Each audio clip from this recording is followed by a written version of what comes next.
From the New American Standard Bible. Genesis chapter 2. Thus the heavens and the earth were completed, and all their hosts. By the seventh day God completed his work which he had done, and he rested on the seventh day from all his work which he had done. Then God blessed the seventh day, and sanctified it, because in it he rested from all his work which God had created and made. This is the account of the heavens and the earth, when they were created, in the day that the Lord God made earth and heaven. Now no shrub of the field was yet in the earth, and no plant of the field had yet sprouted, for the Lord God had not sent rain upon the earth, and there was no man to cultivate the ground. But a mist used to rise from the earth and water the whole surface of the ground. Then the Lord God formed man of dust from the ground, and breathed into his nostrils the breath of life, and man became a living being. The Lord God planted a garden toward the east, in Eden, and there he placed the man whom he had formed.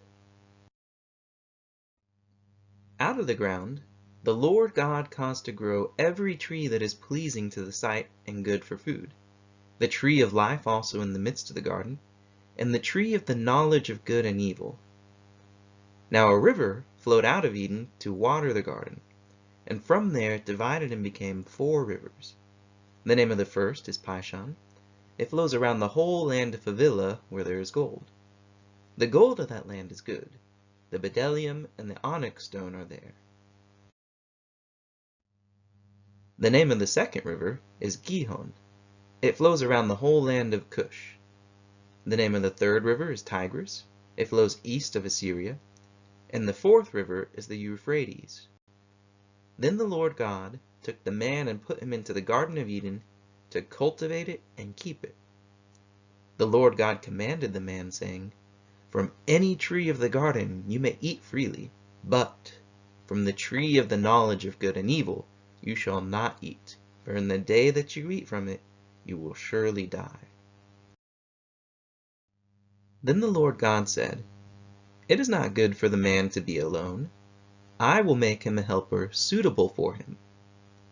Out of the ground the Lord God formed every beast of the field, and every bird of the sky, and brought them to the man to see what he would call them. And whatever the man called a living creature, that was its name. The man gave names to all the cattle, and to the birds of the sky, and to every beast of the field. But for Adam there was not found a helper suitable for him. So the Lord God caused a deep sleep to fall upon the man, and he slept.